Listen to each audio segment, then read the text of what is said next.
Assalamualaikum warahmatullahi wabarakatuh. Waalaikumsalam warahmatullahi wabarakatuh. Bismillahirrahmanirrahim. Alhamdulillahi rabbil alamin. Wassalatu wassalamu ala ashrafil anbiya'i wal mursalin. Sayyidina wa maulana wa habibina wa syafi'ina Muhammadin wa ala alihi wa ashabihil mujahidin at-tahirin, amma ba'du. Ma'asyiral muslimin rahimakumullah. Pertemuan kita kali ini dalam rangka memperingati Maulid Nabi besar Muhammad sallallahu alaihi wasallam.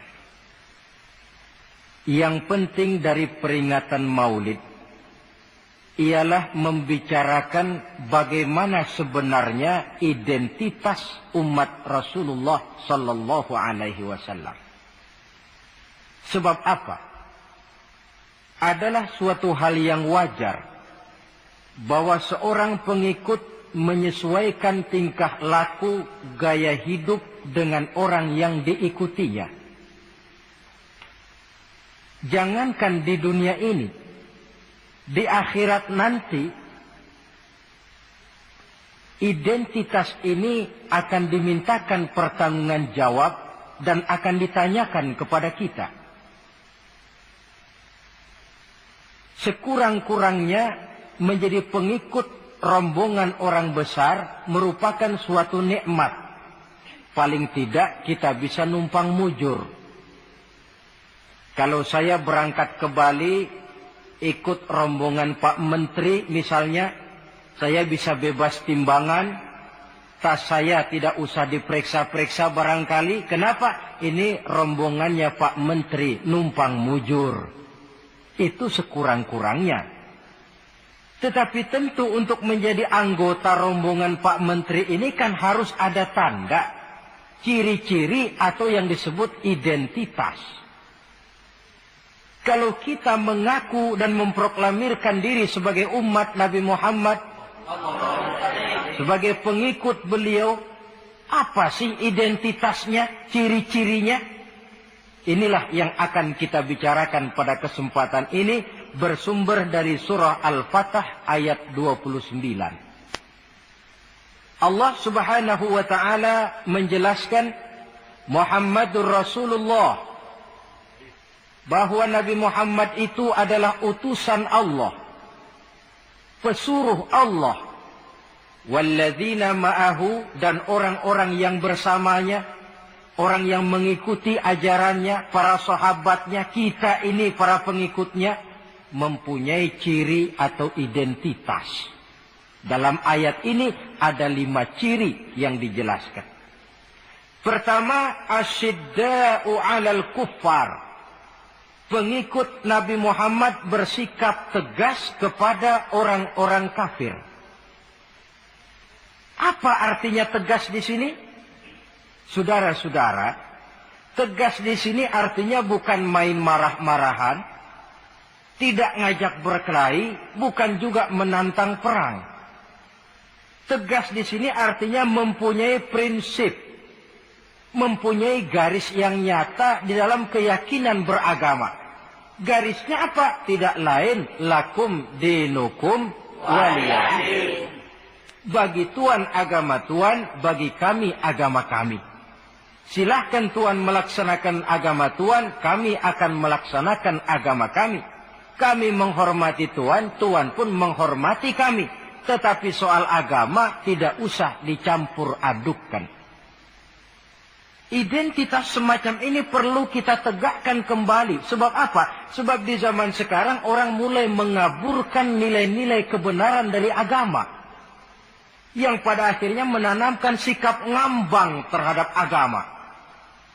Misalnya kita ini dibuai dengan kalimat yang kelihatannya bagus tapi sebenarnya mengandung racun.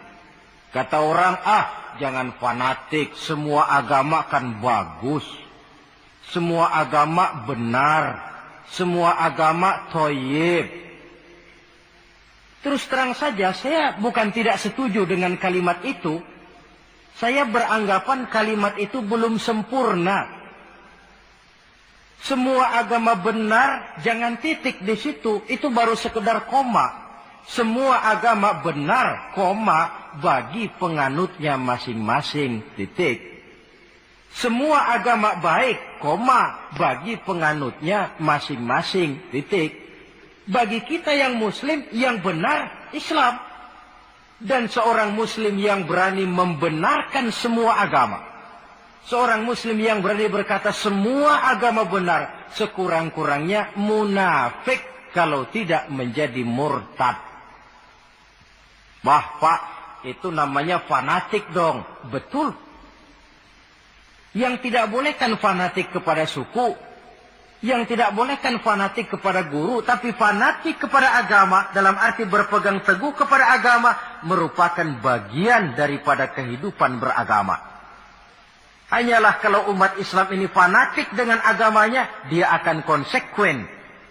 Baik melaksanakan, mengamalkan, maupun mengembangkan agamanya. Saya cinta kepada suku saya, tapi tidak lalu fanatik. Cinta suku boleh, fanatik kepada suku salah. Cinta kepada guru bagus, fanatik kepada guru jelek. Cinta kepada agama bagus, fanatik kepada agama wajib. Hanya dengan fanatik kepada agama orang konsekuen. Yang jelek itu kan kalau sudah fanatisme kesukuan. Contoh, misalnya mentang-mentang orang Sunda, lalu ngomong saya ogah dengerin ceramah. Kenapa? Ustaznya bukan orang Sunda sih. Ini nggak benar, emangnya Nabi Muhammad kelahiran Ciamis? Kan tidak.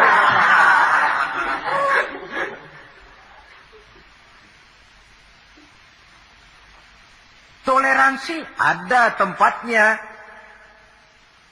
Tetapi tidak menyangkut masalah-masalah ritual. Tidak menyangkut masalah-masalah ibadah. Soal bikin jalan umum, mari bersama saudara-saudara kita yang lain agama. Membangun puskesmas, mari bersama-sama. Menjaga keamanan, mari sama-sama. Tapi kalau sudah menyangkut masalah ibadah, kembali kita kepada prinsip lakum dinukum waliyadin. Bagi Tuhan silakan melaksanakan agama Tuhan, kami pun akan melaksanakan agama kami. Silahkan menyebarkan agama, tetapi jangan kepada orang yang sudah beragama. Ini batas toleransi. Jangan menyebarkan agama kepada orang yang sudah beragama. Maka dalam sejarah sudah dibuktikan, alhamdulillah, kalau kita mau objektif menilai sejarah, ketoleransian umat Islam itu sudah dibuktikan oleh fakta sejarah. Tetapi tanpa harus mengorbankan nilai-nilai akidah, keyakinan-keyakinan yang harus kita jaga dan kita pertahankan. Taruhlah kita sekarang masih disanggup berkata dan berpendirian semacam itu. Anak kita, keturunan kita, generasi yang akan datang, jikalau ditanamkan rasa ngambang terhadap agama, lambat laun akan makin tipis nilai-nilai religius itu melekat di dalam jiwanya. Dan akibatnya akan rawan. Kemajuan macam apapun, modernisasi macam apapun, kalau sudah terlepas dari kaitan kehidupan beragama, tidak akan banyak menolong untuk mensejahterakan umat manusia. Asyidda'u 'alal kuffar, bersikap tegas kepada orang-orang kafir. Ini sikap yang pertama. Identitas yang pertama. Yang kedua, ruhama'u bainahum. Kasih sayang kepada sesama mereka. Kalau kepada orang kafir tegasnya bukan main, tapi kembali ke dalam, kembali kepada sesama muslim, kasih sayang setengah mati. Saling asa, saling asih, saling asuh, saling mengalah buat kepentingan yang lain. Ini sudah dicontohkan dalam sejarah ketika Rasulullah dan para sahabat hijrah ke Madinah. Orang Madinah yang menyambut kedatangan orang Mekah itu kan disebut Ansor. Betul apa betul? Lah orang Makkah ini yang hijrah ke Madinah disebut kaum muhajirin. Apa orang Madinah menyambut kedatangan orang Makkah itu mentang-mentang orang asli Madinah lalu tolak pinggang? Kamu kemari pendatang ya, awas jangan bertingkah. Tidak. Masing-masing malah mencari saudara. Karena apa? Persaudaraan dalam Islam diikat dengan akidah. Artinya ini dari manapun orang datang, apapun warna kulitnya, bahasa apapun yang dia pakai, jikalau akidahnya sama, dia saudara kita. Hadirin, terus terang saja ya. Banyak orang-orang yang tidak senang kalau melihat umat Islam sampai bersatu. Maka segala macam cara mereka lakukan agar kita jangan bersatu. Terang-terangan menghantam Islam. Tidak mungkin orang berani. Kenapa? Saya pikir sebodoh-bodohnya umat Islam, dia masih fanatik sama agamanya. Dia masih sanggup bilang, Mas, gue emang gak sembayang, tapi agama gue lu hina, gue bacok lu. Itu kan positif, fanatisme agama namanya. Maka orang menghantam Islam itu lalu nggak berani terang-terangan. Caranya belajar dari Van der Plas, belajar dari Snokhorgronya. Mau menghantam Islam, masuk ke tengah-tengah umat Islam. Pakai peci, kalau perlu pakai sorban, pakai sorban. Nggak bisa assalamualaikum, latihan assalamualaikum. Hantam Islam dari dalam. Caranya, kalau perlu dibuatkan merek-merek Islam. Yang mereknya Islam tapi tujuannya bikin kacau dalam Islam. Muncullah yang namanya Islam ingkar sunnah. Muncul yang namanya Islam sejati. Islam. Mereknya Islam. Tujuannya bikin kacau dalam Islam. Kalau dia sudah mengkafirkan orang lain yang tidak sepaham dengan dia. Tidak mau bermakmum kepada orang yang sepaham dengan dia. Kalau cara ini tidak kena, mereka putar lagu lama. Apa lagu lama itu? Lagu khilafiyah. Lagu lama itu, supaya kita sengketa sesama kita, mempersoalkan hal-hal kecil, waktu terbuang, energi habis untuk mempermasalahkan hal yang tak pernah kunjung selesai. Sering kejadian toh di kampung-kampung. Yang satu pakai usolli, yang satu tidak, lalu pisah RT. Yang satu azan sekali Jumatan, yang satu 2 kali, lalu bangun masjid lagi. Yang satu kunut, yang satu tidak, asah golok. Persoalan yang semacam ini sampai kiamat tidak akan kunjung selesai. Oleh karena itu potensi yang besar ini tidak tersalurkan dengan wajar karena kita centang perenang di dalam.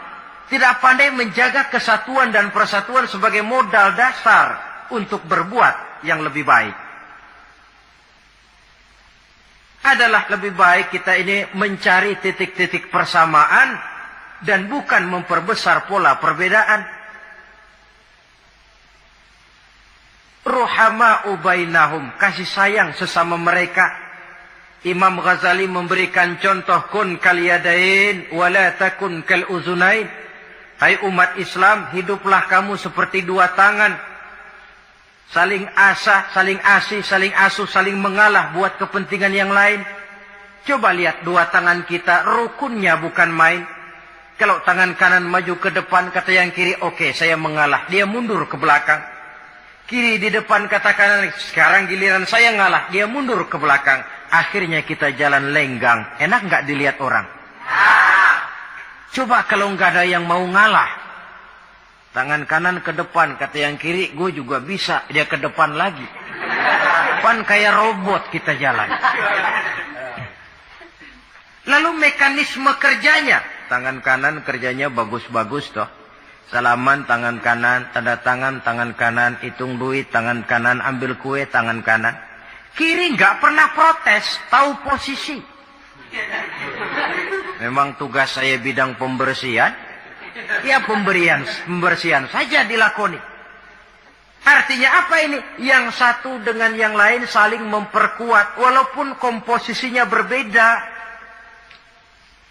Dicontohkan dalam perjalanan kehidupan sahabat Nabi.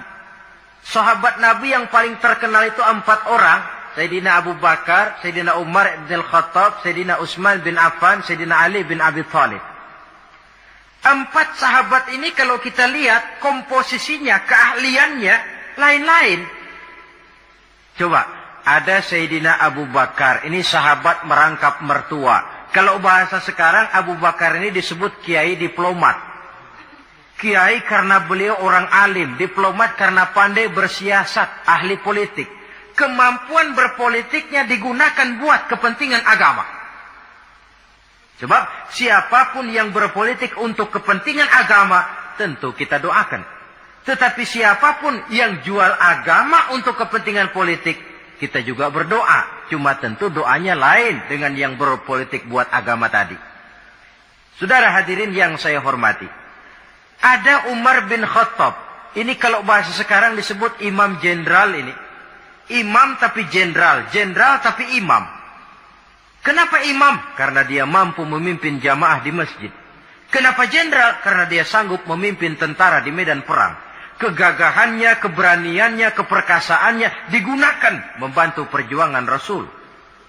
Ada Utsman bin Affan, santri ekonom. Kenapa santri? Karena dia orang kaya. Kenapa ekonom? Karena dia pengusaha bergerak di bidang bisnis. Keuntungan usahanya untuk membantu perjuangan Rasul. Ada Ali bin Abi Thalib, tokoh muda tapi intelek. Masih muda tapi rela mengorbankan nyawa demi keselamatan Rasul di malam hijrahnya. Alangkah nikmatnya umat Islam ini kalau punya kiai diplomat, imam jenderal, santri ekonom, pemuda intelek. Yang masing-masing bekerja sama menunjang untuk kepentingan agama.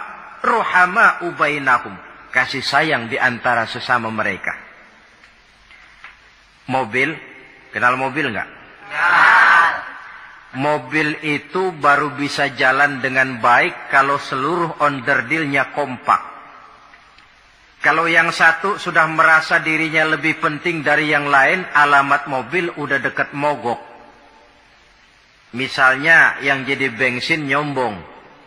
Kalau enggak lantaran saya, enggak bakalan jalan nih mobil. Bannya denger, sombong.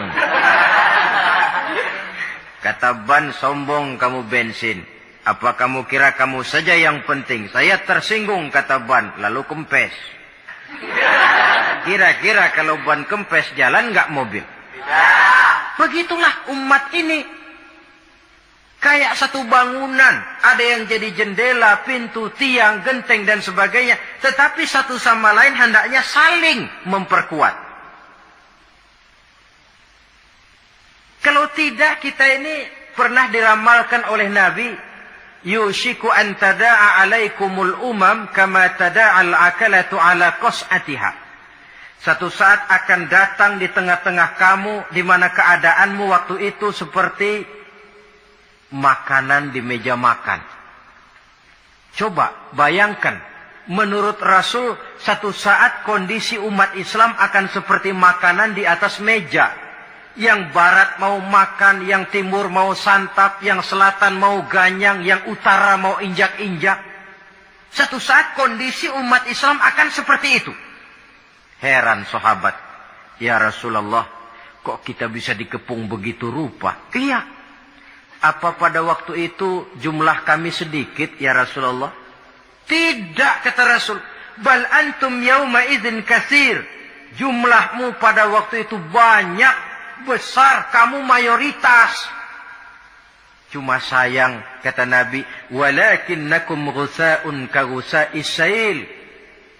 Tetapi keadaanmu waktu itu seperti busa di lautan.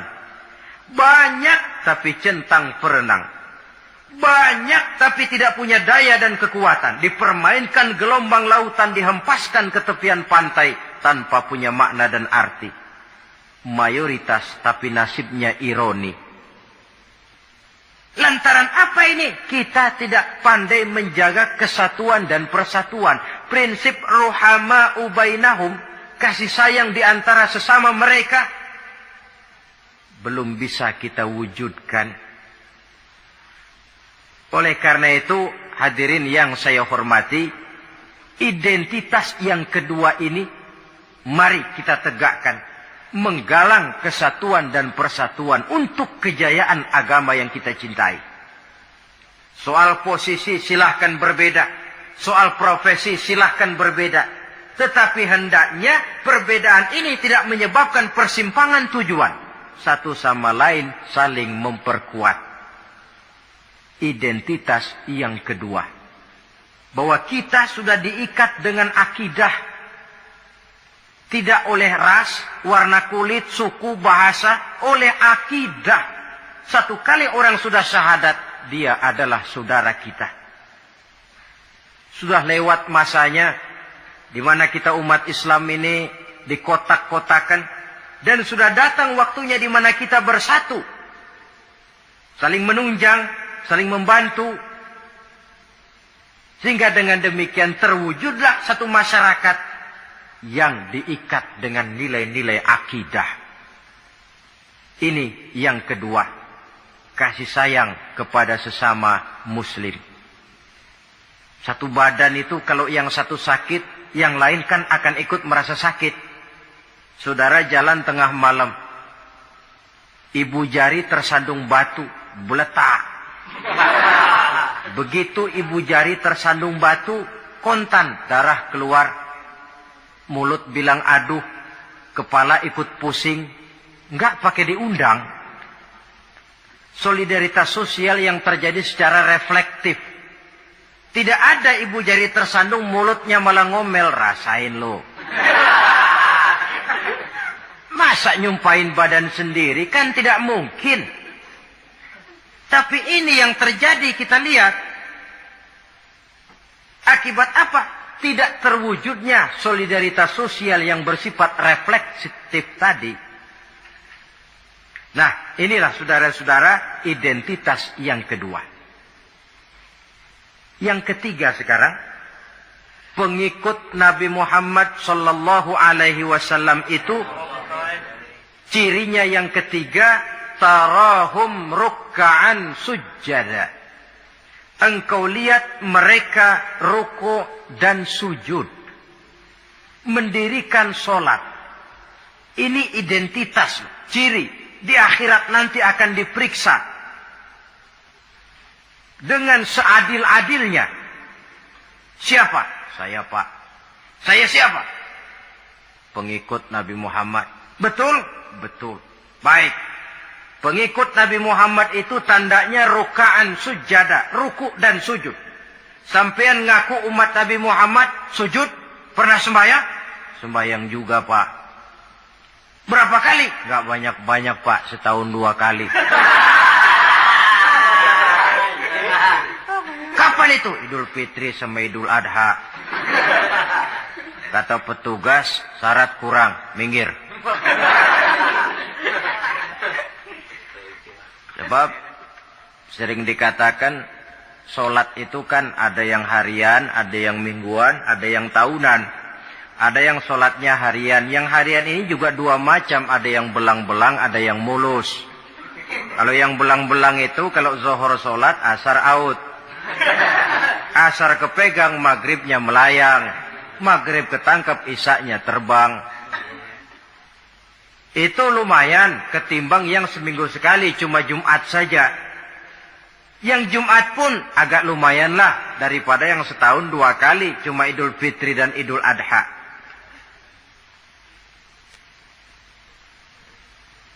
Tetapi bagaimanapun juga sholat ini memang merupakan keperluan dalam kehidupan kita.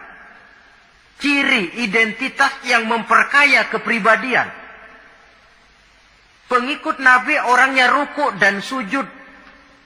Sehingga di zaman sahabat tadi kondisi mereka digambarkan kalau siang seperti kuda perang, tetapi kalau malam seperti pendeta. Maksudnya apa? Di medan perang mereka gagah, tapi kalau sudah ruku dan sujud bukan main khusyuknya. Ruku dan sujud. Dengan kata lain, ciri pengikut Nabi Muhammad orangnya mendirikan sholat. Nah, masalahnya sekarang apa perlunya sholat dalam kehidupan kita? Yang jelas dia untuk menggembirakan Allah kok. Se-ASEAN orang tidak ada yang sholat, Allah tidak akan berhenti jadi Tuhan. Manfaatnya akan kembali kepada kehidupan. Nah, apa perlunya sholat dalam kehidupan kita? Ada beberapa hal yang bisa kita angkat ke permukaan tentang perlunya sholat ini. Jadi sholat itu perlunya kita. Sehingga suatu saat nanti kita tidak lagi berkata saya wajib sholat. Tapi kita akan berkata saya perlu sholat. Apa perlunya sholat dalam kehidupan kita? Pertama, sholat itu membuat orang rendah hati. Tidak melonjak menjadi angkuh dan sombong. Yang kedua, sholat itu membuat orang tahu diri. Yang ketiga, sholat itu mendatangkan ketenangan jiwa dan ketentraman batin. Lantaran orang punya sandaran vertikal kepada Allah. Sehingga agama menekankan benar ini. Bukan cuma untuk kita, tapi juga anak kita, keturunan kita. Sehingga Nabi mengajarkan, ajari, didik anak-anakmu sholat pada umur 7 tahun. Kalau umur 10 tahun mereka sudah berani meninggalkan sholat, pukul. Bukan dengan tujuan menyakiti, tapi mendidik anak supaya disiplin dengan sholatnya. Kayaknya kita yang hidup di zaman serba modern ini, soal anak mau sholat atau tidak, kayaknya orang tua itu, kalau istilah anak sekarang, cuek-cuek aja. Jarang yang mengadakan inspeksi, pengecekan anaknya sudah sholat apa belum. Lalu sholatnya disiplin apa tidak. Jarang yang memberikan sugesti dan rangsangan supaya anaknya mendirikan sholat. Saya jarang mendengar orang tua muslim yang berkata, nak, kalau kau hafal Fatihah dengan artinya bapak beliin sepatu baru. Nak, kalau kau hafal juz amma, bapak beliin sepeda. Sugesti untuk hal-hal yang bersifat agama sangat langka. Tapi kalau sudah hal-hal yang bersifat umum, wah, nak, kalau kamu lulus nanti SD ya, kita piknik ke Tangkuban Perahu, lulus SMP tur ke Bali, lulus SMA piknik ke Singapura. Rangsangan dan dorongan, baguslah itu. Tetapi alangkah akan lebih bagusnya jika untuk hal-hal yang bersifat agama kita pun sanggup memberikan sugesti, rangsangan dan dorongan kepada anak-anak kita. Sehingga sejak kecil mereka sudah terbiasa dengan sholat. Sejak kecil mereka sudah disiplin dengan sholatnya. Sebab kalau tidak, kayu itu kalau mau dibengkokkan pada saat dia masih kecil. Kalau sudah besar baru mau dibengkokin, repot kayu itu. Membentuk orang soleh itu harus dimulai sedini mungkin. Karena itu salah satu fungsi solat Allah jelaskan, inna sholata tanha 'anil fahsya wal munkar. Bahwa solat yang dikerjakan dengan betul mampu mencegah manusia dari perbuatan yang keji dan munkar. Jadi dengan kata lain,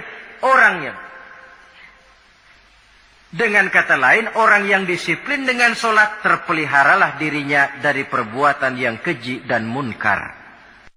Hadirin yang saya hormati, suatu kenyataan barangkali yang memang tidak bisa kita pungkiri, bahwa kemajuan ilmu pengetahuan dan teknologi sekarang ini makin mengagumkan. Dunia seolah-olah telah dirombak oleh manusia dari sebuah daerah kosong menjadi gedung-gedung pencakar langit yang tinggi. Orang sudah bertandang ke bulan, dan dalam beberapa tahun mendatang boleh jadi akan bertandang pula ke planet-planet lainnya. Kekurangan air minum bisa diatasi dengan penyulingan air laut. Kekurangan areal pertanian bisa diatasi dengan merombak gurun pasir yang gersang dan tandus menjadi sawah ladang yang menghasilkan kebutuhan hidup manusia. Tapi seiring dengan itu menjadi pertanyaan, makin sejahterakah umat manusia? Tercapaikah kebahagiaan? Pada sisi lain kita melihat kemajuan itu melahirkan hal-hal yang tidak kita harapkan. Apa yang kita sebut dengan penyakit dunia modern, yang rupanya makin banyak dokter, makin banyak juga penyakit. Makin banyak rumah sakit, makin aneh nama penyakit. Pola yang paling berbahaya ialah jikalau kemajuan itu menyebabkan manusia sampai mendewa-dewakan ilmu dan teknologi. Dan ini yang sering saya istilahkan dengan berhala abad 20. Kalau dulu orang menyembah berhala yang namanya Latta, Uzza, Manat, Hubal, orang zaman sekarang secara tidak langsung banyak yang menjadi penyembah komputer, penyembah sains dan teknologi, mendewa-dewakan otak, lalu lupa bahwa sepanjang yang bisa dilakukan oleh manusia adalah berusaha dan berusaha, sementara ketentuan mutlak datang dari Allah Subhanahu wa ta'ala. Disinilah perlunya ruku dan sujud, agar manusia tahu benar hakikat dari mana dia datang, di mana dia sekarang, mau apa dia di sini, dan kemana dia akan pulang. Oleh karena itu, pada kesempatan ini saya mengajak, marilah identitas ini kita tegakkan dalam diri kita, menjadi pengikut yang ruku dan sujud di hadapan Allah. Sebab di sana terdapat sumber kekuatan. Baik dia kekuatan batin, kekuatan jiwa, kekuatan dalam semangat perjuangan, kekuatan dalam menegakkan yang ma'ruf dan menghancurkan yang munkar. Sandaran kita kepada Allah. Saudara mungkin masih ingat ketika Rasulullah dan Abu Bakar hijrah, mereka berdua tidak langsung ke Madinah tapi berada di Gua Thur 3 malam 2 hari lamanya. Orang kafir Quraisy yang mengejar sampai juga di mulut gua itu. Andai kata mereka menengok saja ke bawah, sudah kelihatan Nabi dan Abu Bakar. Tapi mereka tidak menoleh. Nabi dengan mantap berkata kepada Abu Bakar, "La takhaf wa la tahzan ya Abu Bakar, innallaha ma'ana." Abu Bakar, kau tidak usah takut, tidak usah sedih, Allah bersama kita. Ucapan ini mantap kalau diucapkan oleh orang yang ruk'an sujada. Benar-benar melakukan ruku dan sujud kepada Allah. Mempunyai backing yang tidak kepalang tanggung, yang serba maha. Ya itu kalau memang saudara perlu cari backing, jangan kolonel, tanggung. Jangan brigjen, tanggung. Carilah backing yang serba maha. Maha gagah, maha kaya, maha tahu, maha segala-galanya. Berbackinglah kepada Allah saja. Dengan jalan ruk'an sujada, ruku dan sujud dalam kehidupan ini. Ini identitas yang ketiga. Yang keempat sekarang, pengikut Nabi itu apa tandanya? Yabtaghuna fadlan minallah wa ridwana. Mereka selalu mencari karunia dan keridhaan Allah. Karunia dan keridhaan. Jadi tidak hanya mencari sekedar karunia, tetapi juga mencari ridho. Oleh karena itu seorang pengikut Rasul, di dalam dia berdagang misalnya, dibatasi oleh pertanyaan, cara saya ini Allah ridho apa tidak? Dia cari rezeki, dibatasi oleh pertanyaan, Allah ridho apa tidak? Dia menginginkan jabatan yang tinggi, tapi tetap dalam kerangka pertanyaan, kalau cara ini Allah ridho apa tidak? Sehingga tidak lantas menghalalkan cara apapun halal asal tujuan tercapai, itu kan caranya PKI. Asal tujuan tercapai cara apa saja halal.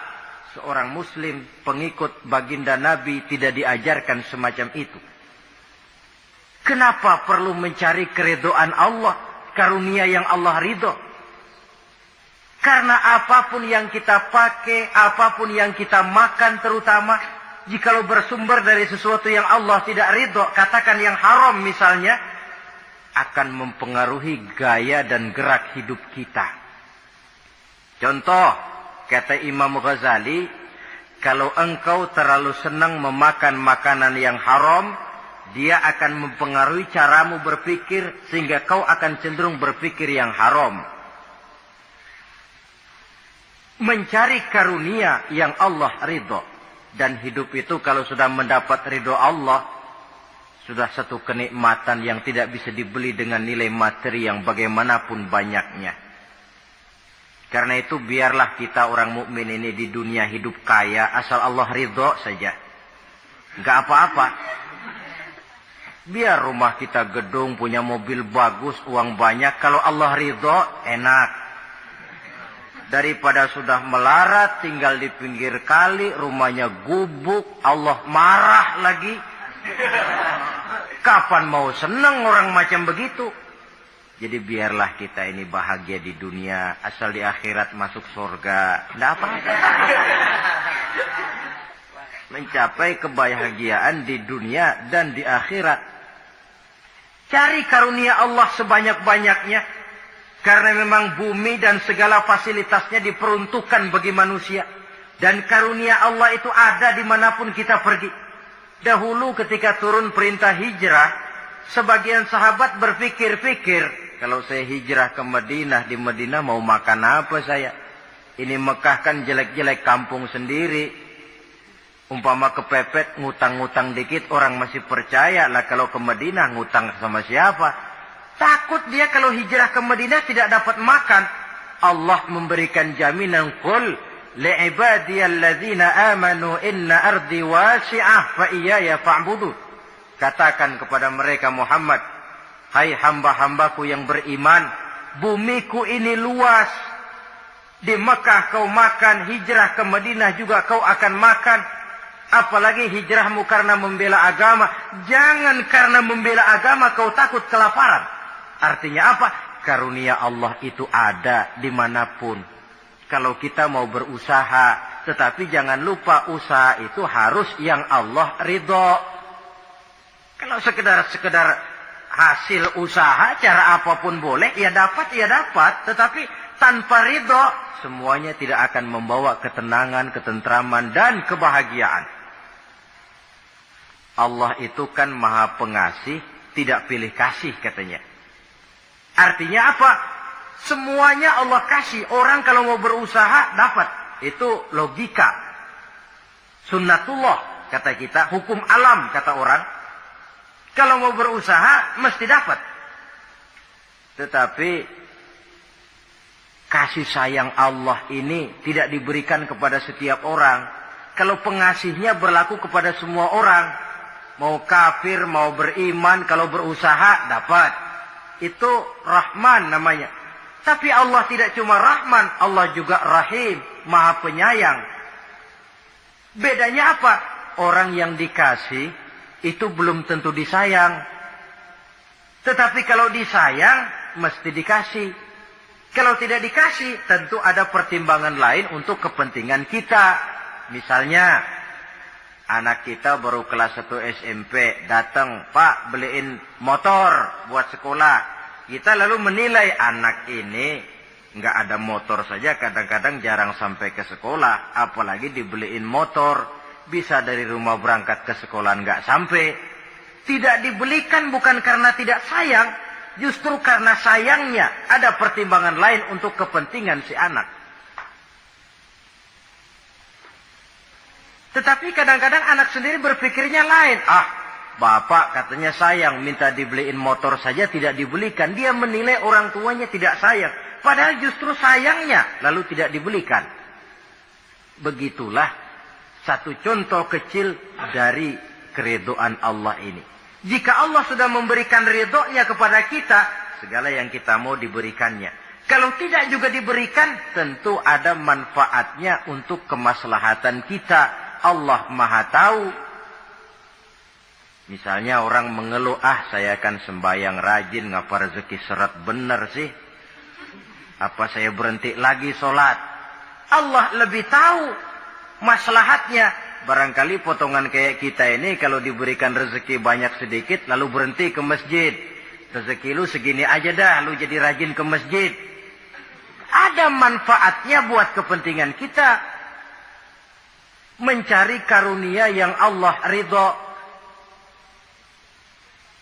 Dalam alam yang terbentang luas ini, karunia Allah terhampar luas. Tinggal kita mencari. Dan untuk mencari itu diperlukan keahlian. Keahlian hanya timbul karena pendidikan.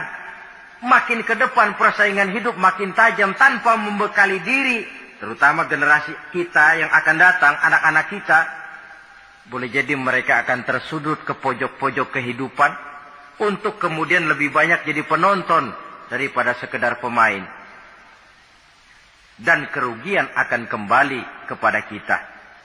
Karena itu cari karunia Allah sebanyak-banyaknya, tapi dengan garis bawah yang Allah ridho. Sekali lagi, carilah karunia Allah sebanyak-banyaknya dalam kehidupan ini, tetapi dengan menggarisbawahi yang Allah ridho. Inilah identitas yang keempat. Yang kelima sekarang, identitas yang terakhir, simahum fi wujuhihim min atharis sujud. Di muka mereka ada tanda bekas sujud. Ini pengikut Rasulullah sallallahu alaihi wasallam. Bekas sujud, iya. Apa bekas sujud itu? Apa jidatnya hitam kebanyakan sujud? Mungkin. Karena rajin sujud lalu berbekas. Boleh jadi. Tapi soal hitam di jidat sih gampang digosok-gosok. Yang terpenting asarus sujud di sini dalam bentuk sikap mental. Apa sikap mental yang saya maksud? Orang yang rajin sujud itu lalu membekas dalam kehidupannya pengaruh sujud. Apa pengaruh sujud? Karena rajin sujud timbul ikhlasnya. Kalau sudah berbuat, yang penting itu Allah. Orang lain mau tahu atau tidak, orang lain mau puji atau tidak, yang penting Allah. Sebab kalau sudah dia usolli fardul maghribi Allahu Akbar, dia tinggalkan dunia dan seluruh isinya. Naik dia menghadap Allah. Selamat tinggal sebentar dunia, nanti saya balik lagi. Yang ada cuma dia dan Allah dalam dialog langsung. Timbul keikhlasan, terjemahannya dalam kehidupan. Berbuat tanpa pamrih. Tidak suka menepuk jasa dan menghitung jasa. Sebab biasa orang itu kalau sedang perang tidak sempat ngaku jadi pahlawan. Tapi kalau perang sudah selesai, yang gak kenal bedil ngaku pahlawan. Kalau perang sedang berkecamuk, jarang yang mengaku pahlawan. Kalau sudah perang selesai, masing-masing nepuk dada. Seorang yang ikhlas, seorang yang berbuat tanpa pamrih, dan ini pengaruh sujud dalam kehidupan. Lalu apalagi timbul jujurnya. Kenapa? Kalau dia sholat zuhur 4 rakaat, lalu umpama selesai 3 rakaat dia salam, orang lain tentu tidak tahu dia korupsi 1 rakaat. Tapi kenapa tidak dia lakukan? Ada Allah sih yang tahu. Timbul kejujuran, disiplin murni yang berakar dari hatinya sendiri. Lalu apa lagi? Kesabaran. Dilatih lewat sholat. Kalau belum selesai 4 rakaat, jangan berhenti sholat isya umpamanya. Dan banyak lagi pengaruh-pengaruh atharus sujud. Ini di dunia. Di akhirat nanti kata Nabi, inna ummati ya'tuna yaumal qiyamah ghurran muhajjalin min atharil wudu. Umatku di hari kiamat nanti akan datang menghadap Allah dengan muka berseri-seri dari sebab air wudu. Mukanya bersinar-sinar karena di dunia rajin wudu. Sehingga barangkali di akhirat nggak perlu ngaku-ngaku kita. Ya Rasulullah, saya umatmu, tidak perlu. Rasulullah lihat sendiri, wah ini mukanya bersinar-sinar. Ta'ali ummati, umatku sini, umatku sini. Kalau di dunia rajin kena air wudu. Ya rajin wudu artinya kan rajin sholat. Masa ada orang wudu aja nggak sholat, kan model. Kalau muka tidak pernah tersentuh wudu, kalau muka tidak pernah sujud, teriak-teriak kita mengaku, ya Rasulullah, saya umatmu, ya Rasulullah. Kata Rasulullah, nggak ada umat saya yang dekil kayak sampean.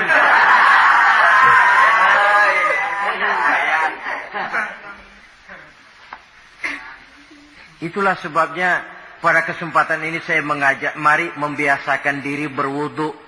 Tidak cuma untuk sholat. Saudara mau berangkat ke kantor, wudu dulu, bagus. Saudara mau pergi berdagang, wudu dulu, cakep. Saudara mau pergi kuliah, mau pergi sekolah, wudu dulu, bagus. Di samping kebersihan jasmani, juga kebersihan rohani. Tengok saja. Kalau kita membasuh tangan pada saat wudu mulai, Allahumma inni as'alukal yumna wal barakah wa a'udzubika minasyu'mi wal halakah. Itu kan yang kita baca. Ya Allah, saya mohon keberkahan di dua tangan ini, supaya tangan ini kalau dibawa dagang untung, dibawa menanam lalu panen, dibawa berusaha menghasilkan rezeki. Dan saya berlindung kepadamu ya Allah, jangan sampai tangan ini membawa kesialan dan kecelakaan. Berlindung kepada Allah jangan sampai jadi punya tangan sial. Dipakai dagang rugi, dipakai nanam pohonan mati, dipakai mukul orang.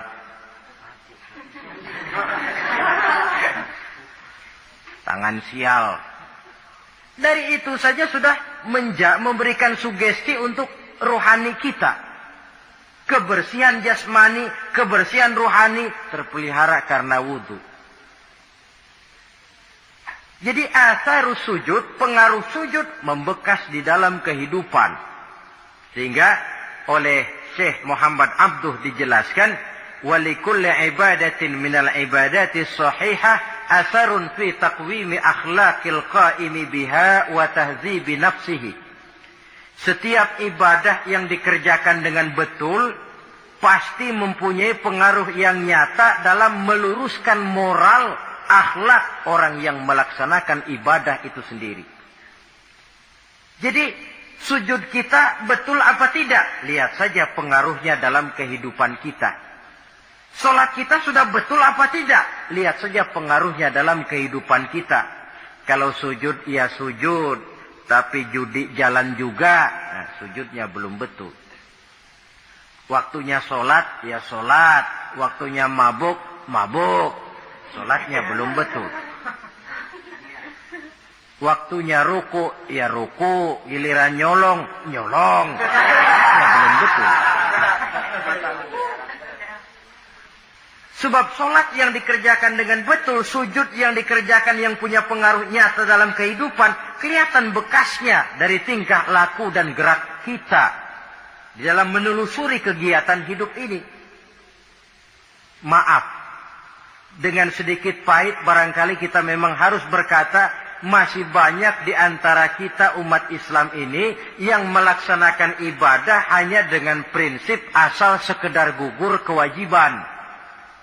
Perkara ada pengaruhnya atau tidak dalam diri kita, kita malas untuk mengadakan evaluasi.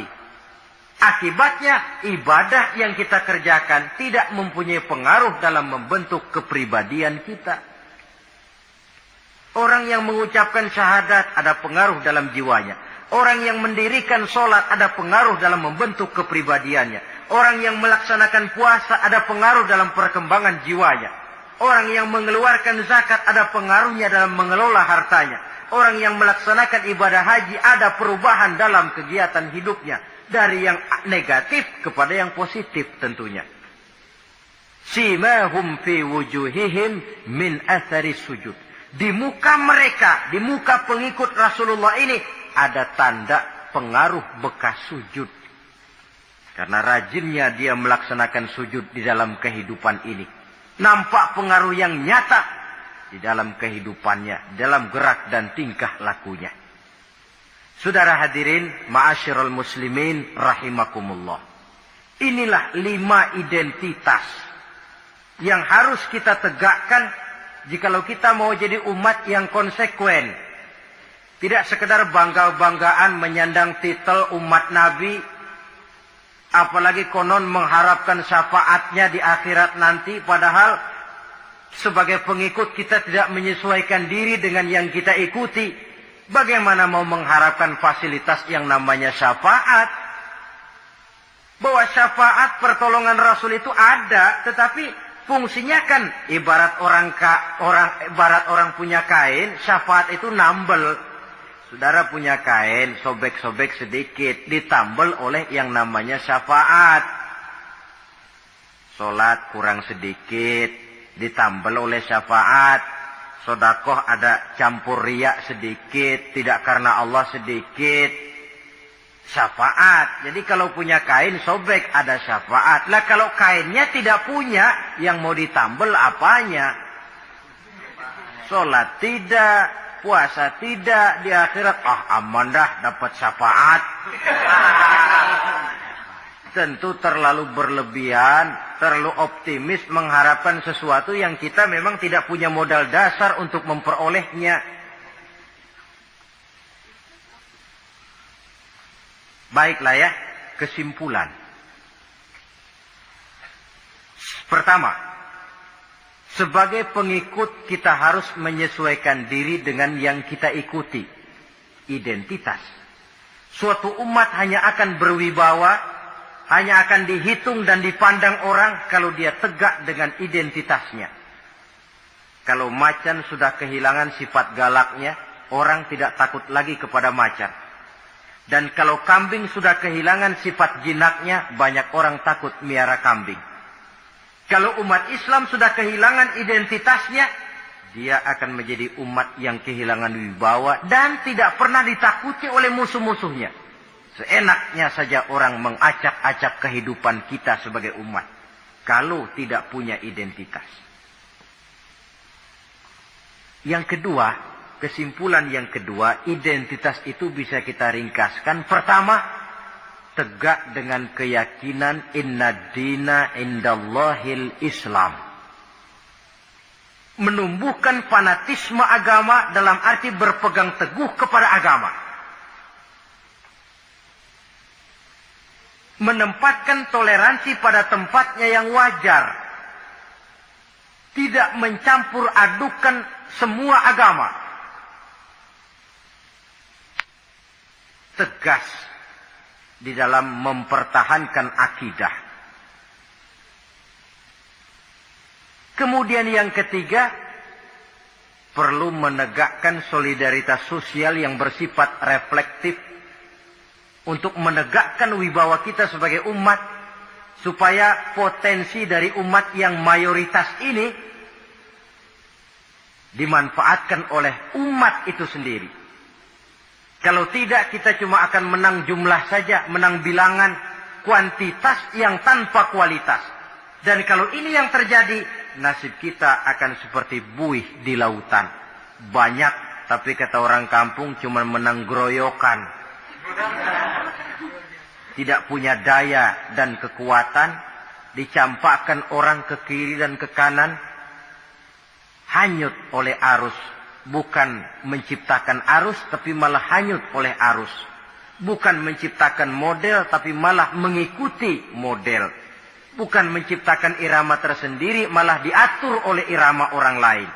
Ini yang menyebabkan ironi. Tegaklah dengan kesatuan dan persatuan, dengan lebih memperbanyak mencari titik-titik persamaan, dan bukan memperbesar titik-titik perbedaan. Yang keempat, ruku' dan sujud sebagai sandaran vertikal kepada Allah. Selama kita umat ini masih rajin ruku' dan sujud, selama itu pula nilai optimisme masih ada dalam jiwa dan diri kita. Ya Allah, persilahkan orang memperlakukan kami sesuka hatinya, tapi kami yakin ya Allah, Engkau tidak akan mendiamkan. Satu saat pertolonganmu mesti datang.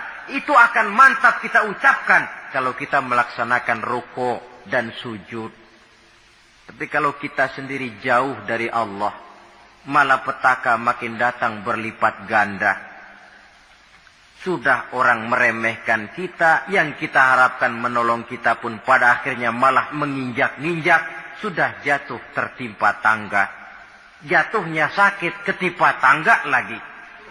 Musibah yang beruntun. Ruku' dan sujud sebagai sandaran vertikal. Yang kelima, karunia Allah dan keredoan Allah jangan dipisah. Cari karunia sebanyak-banyaknya, tetapi dalam batas-batas yang diridhoi Allah. Sebab kalau tidak, karunia itu akan makin membuat kita jauh dari Allah. Ilmu karunia itu. Tapi kalau tidak diridhoi Allah, Nabi ingatkan, man izdada ilman wa lam yazdad huda, lam yazdad minallahi illa bu'da. Orang yang bertambah ilmu, tapi tidak bertambah hidayah, dia hanya akan semakin jauh dari Allah. Jauh dari Allah menimbulkan kegersangan dalam jiwa, kepanasan dalam hati, sehingga jauhlah kita dari ketenangan hidup. Karunia yang Allah ridho. Dan Islam melarang umatnya untuk berpangku tangan menunggu keajaiban dari langit. Berusaha, berikhtiar, berdoa, lalu bertawakal kepadanya. Yang terakhir, hendaknya ibadah yang kita kerjakan dievaluir, ditinjau kembali apa pengaruhnya dalam kehidupan kita. Sebab setelah selesai melaksanakan suatu ibadah, hendaknya nilai ajaran yang terkandung dalam ibadah itu bisa kita terjemahkan dalam kehidupan kita. Sehingga gerak kita dalam sholat dengan tingkah laku kita di luar sholat ada kesinambungan. Gerak kita di dalam bulan Ramadan dengan tingkah laku kita di luar Ramadan ada kesinambungan. Namanya ibadah yang kita kerjakan ada pengaruhnya dalam memperbaiki kehidupan kita. Dengan satu prinsip, ibadah itu kita kerjakan adalah kemanfaatannya kembali kepada kehidupan kita. Saudara hadirin yang saya hormati, inilah pembicaraan kita pada pertemuan kita kali ini.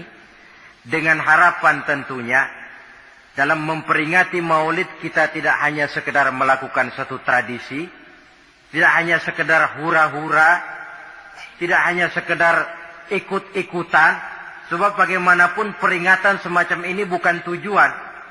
Ini cuma sekedar alat. Kalau peringatannya yang jadi tujuan, selesai memperingati, selesai sudah. Kayak saudara tujuannya mau ke Bogor. Kira-kira kalau sudah sampai Bogor pulang lagi enggak? Pulang. Kenapa? Tujuan sudah tercapai. Tujuannya cuma memperingati Maulid. Sudah selesai. Ya sudah selesai segala-galanya. Yang tidak sholat kembali tidak sholat. Yang teler kembali teler. Pokoknya kan udah Maulid. Itu kalau dijadikan tujuan. Maulid sekali lagi bukan tujuan. Cuma sekedar alat. Tujuan kita diantaranya mencari identitas, menyesuaikan diri sebagai seorang pengikut dengan Rasulullah yang kita ikuti itu. Inilah pembicaraan kita kali ini. Mudah-mudahan 5 identitas ini Allah berikan kekuatan untuk bisa kita tegakkan dalam diri kita masing-masing, sehingga kebanggaan sebagai pengikut Nabi dibuktikan dengan amal perbuatan kita. Terima kasih banyak atas segala perhatian. Mohon maaf atas segala kekurangan. Usikum wa iyaya bitaqwallah. Wassalamualaikum